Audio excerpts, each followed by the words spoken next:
वरदान डिजिटल प्रणालीको प्रस्तुतिमा शीतल शर्माको विकास मैत्री सांगीतिक कोसेली पानी जहाज भाग 2 आर्थिक समृद्धि।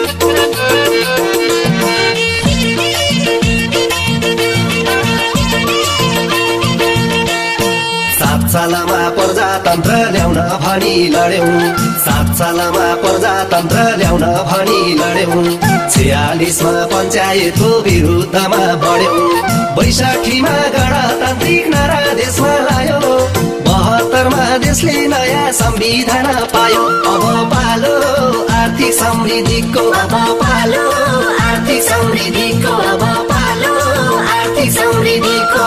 व्यापारको विस्तार गरौँ, खोलौँ उद्योग धन्दा, व्यापारको विस्तार गरौँ, खोलौँ उद्योग धन्दा, कसैले नि नगरिदेऊ अब हडताल बन्द, आफ्नै देशमा केही गरौँ, स्वावलम्बी बनाऊ, विदेश भएका नेपालीलाई घर फर्कन भनौँ। अब पालो आर्थिक समृद्धिको, अब पालो आर्थिक समृद्धिको, अब पालो आर्थिक समृद्धिको।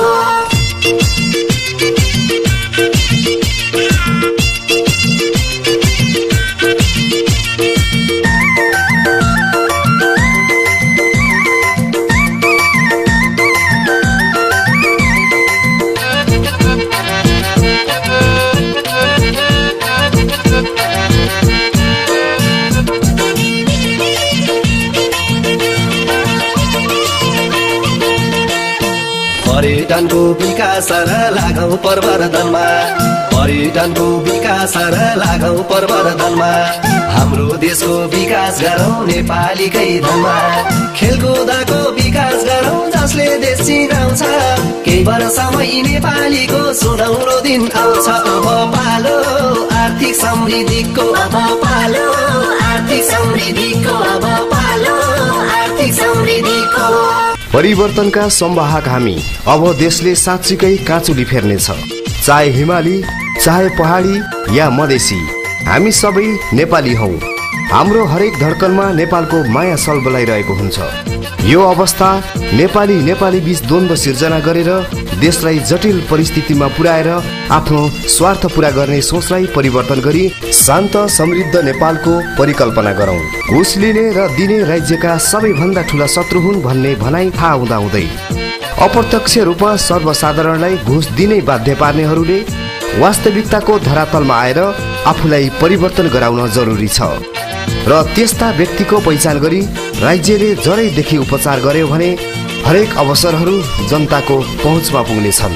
राम्रोसँग सुन घुस दिने खानेहरू, राम्रोसँग सुन घुस दिने खानेहरू, धन सम्पत्ति कोइलादैनन् मरि जानेहरू, मेहनतले आर्जन गरौँ खाऊ बाढी चुडी, कहिले पनि भरिँदैन लोभ लालचको बुढी। अब पालो आर्थिक समृद्धिको, अब पालो आर्थिक समृद्धिको, अब पालो आर्थिक समृद्धिको।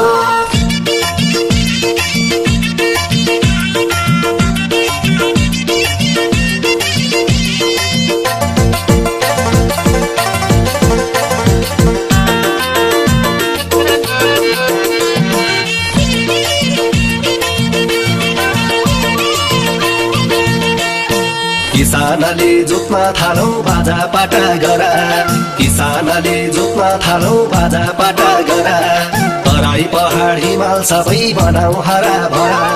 जब हुन्छ हाम्रो देशमा कृषि बजार मुखी, दिनादिनै घट्दै जान्छन् गरिब र दुखी।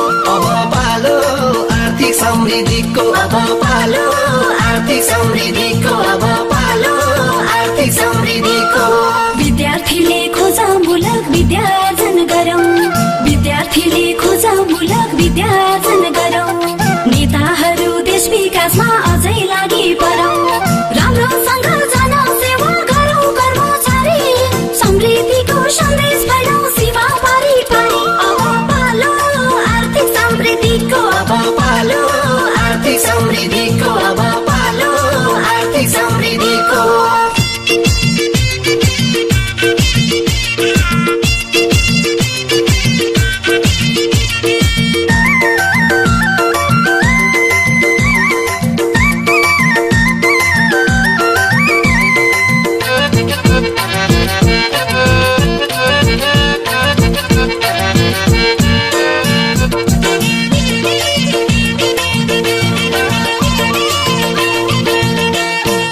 संघीय लोकतान्त्रिक गणतन्त्र अब घर घरमा पुग्दैछ। निर्वाचन सँगै गाउँ गाउँमा नागरिक उत्साही छन्। आर्थिक उपार्जनका अनेकौं सम्भावनाहरू हाम्रो अगाडि छन्।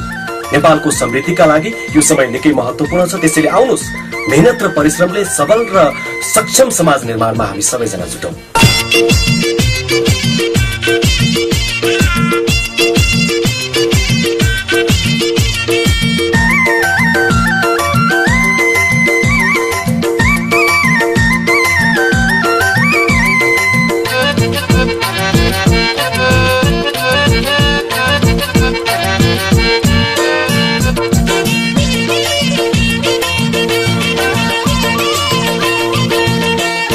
बिजुली र मोटर बाटो पुर्याउँ जताततै, बिजुली र मोटर बाटो पुर्याउँ जताततै।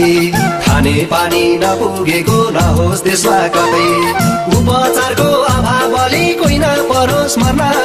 आजैदेखि लगाउँ हामी देशको विकास गर्न। अब पालो आर्थिक समृद्धिको, अब पालो आर्थिक समृद्धिको, अब पालो आर्थिक समृद्धिको। पत्रकारले समृद्धिका सम्भावना खोजौं, पत्रकारले समृद्धिका